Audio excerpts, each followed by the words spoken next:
these are my favourite books that I read this year. I've said before that I've only really gone back into reading in the last 6 months, and I've only really started recording what I'm reading for the 6 months. In the beginning of the year, I can't remember any books that particularly stood out to me as absolute favourites, so I'm assuming that these are my absolute favourites of the year. But yes, it looks like quite a small pile to think that out of the whole year, these are my favourite books, but I was quite picky. I have read a lot of good books this year. I've read a lot of kind of 4-star books, 4.5-star books, but these are my only 100% 5-star books. There is nothing about these books that irritates me, nothing that I would want to improve about them, and I would 100% recommend them to anybody. Obviously everybody's taste is different, so whether you find these to be 5-star books would be different as well, but if you wanted to know what constitutes a 5-star book for me, these are those. I am lucky enough to own all but one of the 5-star books that I read this year. The only one I don't currently have on my shelves is We Are Displaced by Malala Yousafzai. Talked about this one before, I think a couple times, but I'll kind of talk about it in conjunction with another 5-star book that I read this year. I've definitely talked about this one before, I Am Malala by Malala Yousafzai. This is the story of how Malala Yousafzai was shot by the Taliban for standing up for education for girls in the Swat Valley. It kind of goes into detail about who she is, who her family is, what the Swat Valley is like, why she considers it to be her home, when she was shot, her recovery, where she is now, and how she feels about it. It's a very, very, very powerful book. If I was going to criticize this book, I would just, and I've said this before, I would just say that it is very information heavy. She doesn't just kind of say, oh, you know, I'm Malala, this is what happened to me. She has written this book as a way to raise awareness of what happened and why it happened. So it is kind of a little bit information heavy when she has to kind of set up her environment and explain the kind of politics of her environment. I think I'm just not someone who takes to that kind of content very well, but beyond that, this is a very, very, very powerful book. Looking at this now, this and We Are Displaced are the only books that are penned kind of mainly by Malala, but it looks like she's kind of collaborated with a lot of different authors in writing books, so next year I'm definitely going to kind of look a little bit more into that. So this is just Malala's story, focusing mainly on her and her family, but We Are Displaced, which is another 5-star book that I read this year, does kind of rehash Malala's story a little bit, condenses it down, doesn't really go into the kind of intricate details and politics and things like that. But it also tells the stories of a range of other girls who are kind of in similar situations to her. So they are either in war-torn countries, they're refugees, education has either played a big part in changing their life or they don't have access to education. We Are Displaced made me, I don't really cry at books. I'm not someone who, you know, it's very, very rare for me to weep when it comes to books, but We Are Displaced brought me very, very close. It was very, very sad. This year I kind of finished up my degree in psychology and I was planning to go into teaching in the coming year, but I did have that doubt of kind of like, is this the right thing? You know, am I going to enjoy this? Am I going to be happy doing that? And reading I Am Malala and We Are Displaced just 100% solidified that education is so important. There are so many people that don't have good access to it. It influences your life so much. So yeah, very impactful books for me. Would definitely 100% recommend to read. Okay, so I'll stay on a kind of similar train to Malala's books. This is also a book that I have mentioned, I think, twice before, so I won't talk about it for too long because I don't want to be repetitive. So another 5-star read is The Happiest Refugee by Anh Do. This is a very Australian book. I feel like a lot of readers who are of Australian nationality probably know about this book, / it's on their TBR.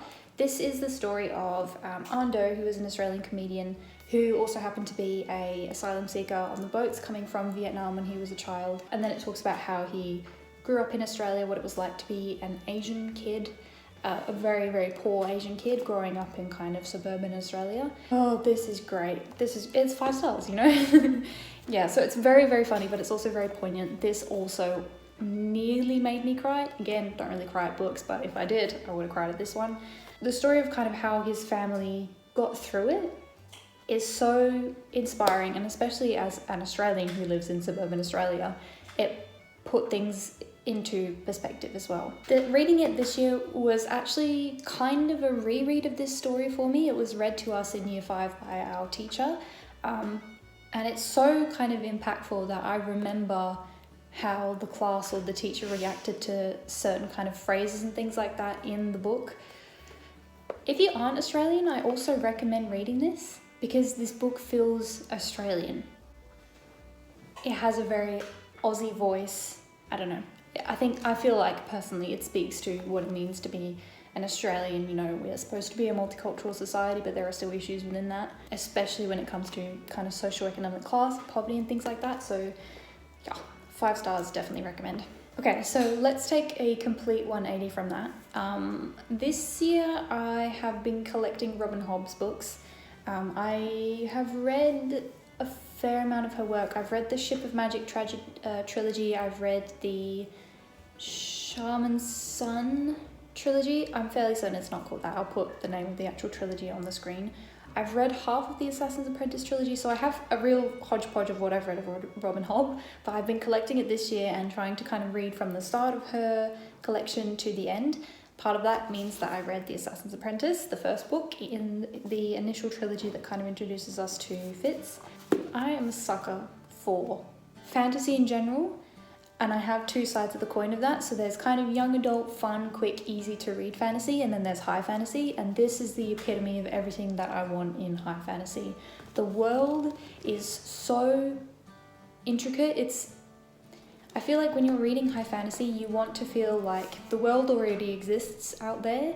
It just so happens that Robin Hobb is the one who's written it down, not that she has created the world, if you know what I'm saying. Every time I read Robin Hobb, I'm just so in awe of the world building in her books. They are also written impeccably. They are written so well. The voice of Fitz, he feels like a real person. You know, it's that thing of, again, he wasn't created by Robin Hobb. She just happens to know exactly what he's thinking all the time. I'm yet to read the second book in the trilogy. I've kind of been busy dipping my toes in different genres and things like that, but finishing the trilogy is definitely on my to-do next year.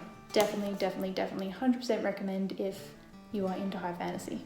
On the other side of fantasy, I do have a 5-star book that I read on that kind of younger, more quick, a little bit less dense side of fantasy, and that is Sorcery of Thorns by Margaret Rogerson. This is a fairly recent read. I read it in the last month. It's a lot more simple. It's written in a calmer way, so to speak. There's a lot less to it, but I did not want this to end while I was reading it, which is saying something, because I feel like for me, reading books, it's the story as well, but it's also finishing the story that I love, you know, being able to close that last page and having the book be finished. But this book I did not want to finish. This book is about a main character called Elizabeth, who has grown up in an orphan in what are called like the Great Libraries, which contain a bunch of magical books. Basically, they're called grimoires. And they are books that are alive, and she has grown up around them, and because she has grown up around them, there are consequences of that. Something happens, she is framed for something within those libraries, which means that she is then put into the care of a sorcerer who she's been taught to kind of really fear and hate for a short amount of time. Imagery in this book was so cozy and warm and lovely. This is, you know, a book for book people. Which I love. I love the relationships between all the characters, between, you know, the main character and the sorcerer and his friend, between the main character and her friend. There's just enough kind of build up and mystery throughout the story. There's just enough kind of hold off and then, you know, reward and results. You know, you're not left waiting for too long. It's not like Assassin's Apprentice where there's all these kind of intricate characters that have their stories and relationships, and you get this real sense of a massive real world outside of the story, but it is still a 5-star read. It's still such a good book. It's so enjoyable, so easy to read. I don't need a book to be, you know, super duper intricate or completely unpredictable to enjoy it. If you wanted to know what my reading taste is for kind of younger fantasy romance as well, this is it. Okay, so in a kind of similar line of Sorcery of Thorns, so kind of fantastical, kind of a little bit more simple writing. My next 5-star read was Circe by Madeline Miller. So this is the retelling of the story of Circe, who was a prominent figure in Greek mythology, but she is kind of a side character in Greek mythology. You know, she pops up in other people's myths. She doesn't really have her own story, but this book gives her her own story. This book is written in such a way where you feel like you're reading a Greek myth. You know, it doesn't feel like I'm reading a retelling or a reimagining, even though that is what it is. It feels like you're reading the myth that Circe came from. It's all kind of ethereal and haunting, and there are kind of godlike characters or mystical characters that you can't trust. You know, you don't know what they're going to do, how they're going to kind of trick you or kind of mess up the good thing that you have going. You feel very on edge throughout the book. This was another book that I didn't want to end. I feel like that's a very good indicator of a 5-star book for me. If I'm going through it and I'm sad that the marker is getting closer and closer to the end. I remember I finished this book and I missed it. Madeline Miller's writing is just the way that Circe's island is described. I want to go there. I actually haven't read anything else by Madeline Miller yet, and I really, really should in the coming year. Also, this is just such a beautiful book. I read this as a library book. I loaned it from the library, and I loved it so much that as soon as I finished it, I went out and bought a copy to have on my shelf. I'll probably reread this in the next couple of years. It was that good. Yeah, definitely 100% recommend Circe. I've heard people kind of, you know, some people love this book, some people feel kind of mediocre about it, but I definitely fall in the love this book end. The first 4 pages of this book is just glowing reviews. That's all quotes of people saying how much they love the book, which I think is quite impressive. I did see, don't know if I was wrong, I saw a post from I think Madeline Miller with a document called Persephone. So she may possibly be writing a book about Persephone. If she is, oh my god, I'm gonna be there. Seeing how she handled Circe's story, oh my gosh, put me on that boat to a book about Persephone from Madeline Miller. Okay, so the last 2 books that I have that are 5-star books from this year are actually both children's books. This year I have discovered that I really like children's books. There's something about the way that authors have to kind of condense whatever message they're trying to get across into something kind of small, contained, that a child could pick up on, that I really, really like. You know, I like to see how authors do that. Children's books are very digestible as well. They can't be too long because kids won't pay attention for that long, so easy to get through. So the first 5-star book that I read this year was actually a children's book, and that was Kensuke's Kingdom by Michael Morpurgo and illustrated by Michael Foreman. The Michaels. This is such a lovely book. It is the winner of the Children's Book Award. I'm not sure what year. This was published in 1999, so probably around then. It's about a young boy also called Michael who it's a small story, so it's very easy to spoil, and I want you to read it. He ends up getting lost at sea. He washes up on an island, but he's not alone on the island. And I don't say that in kind of an ominous, but he's not alone. He's not alone on the island. And the relationships that pop up in this book, I did not expect it going into this. My granddad bought this for my little brother, and I just read it because I like the wave on the front, and I like ocean books. And I didn't expect to have such a, I closed this book and I just, you know, it's so wholesome and lovely and also quite sad. It's such a good story. It's got such a good lesson in it. The illustrations are also great as well. They suit the story very well. Let me find an example. So here, look at that, Michael. It's a very small story, so there's not a lot to say about it. Read this 100%. It's a 5-star book. It might be kind of towards the top of my list of 5-star books that I've read this year, bordering on being my favorite, but I'm gonna make a video soon to determine which books from this year are my favorite in a sort of ranked fashion, so I won't speculate too much on that, but definitely recommend Kensuke's Kingdom. The other children's book that I read this year is also a classic. I am surprised that there aren't any other classics on my 5-star book list, because I have gotten into classics this year and I have been reading a lot, but I found that a lot of classics I tend to put in kind of the 4.5, 3.5 point range. I'm yet to kind of give a classic a 10, except for Peter Pan. So I finally read Peter Pan this year. Already kind of knew the story of Peter Pan from, watching Disney when I was a kid, but I knew that Disney, tends to kind of shy away from more ominous aspects of stories because they're very catered to young children. So I wanted to read this. The thing that makes this a 5-star for me is writing. I've talked about Peter Pan in a wrap-up that I did this year, so I won't go on about it for too long, but he uses this whole kind of matter-of-fact, this is how it is, about very kind of fantastical ideas and things like that, and he kind of will just drop in a little tidbit of something very fantastical and just keep going like it's common sense. I use this example in my wrap-up, but for example, saying that when children go to sleep, their mothers come and go through their minds and tidy things up, and sometimes they see things in there that they don't quite understand, and that the Neverland is in their minds, and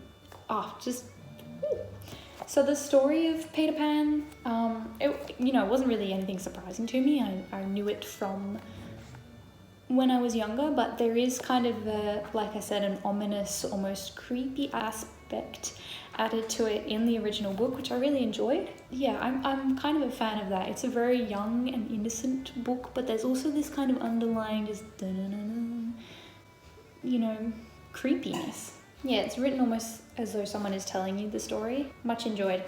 This copy that I have here is illustrated by Robin Laurie. This year I've also gained an appreciation for illustrated books, probably because I've been getting a bit more into kind of children's literature. So that is an example of the illustration that we have in this book. Those are all of the 5-star books that I read this year. Throughout the year I had a couple other books where I was thinking, I could give these a 5 stars. But those are the books where it was, okay, definitely 5 stars, 100%. Woo! Too much great literature held in my arms. They kind of all go together as well, I feel like. So there's only 1, 2, 3, 4, 5, 6, 7. Only 7 books that I rate 100%, no qualms, 5-star books that I would 8, because we are Displaced on top. I've yet to get that on my shelf. So I hope if you got this far, that you got some good recommendations from this video. I wish I could read these books again. To finish up today's video, I will tell you what I'm currently reading. Just started this morning. It's called Devil's Ballast by Meg Caddy. It is a retelling of the story of Anne Bonny, the famous lady pirate. So far it's just good. No qualms, but it's not anything spectacular. Alright, I will end that there. It's been a good year of reading this year. Thank you for watching, take care, and I will see you next time.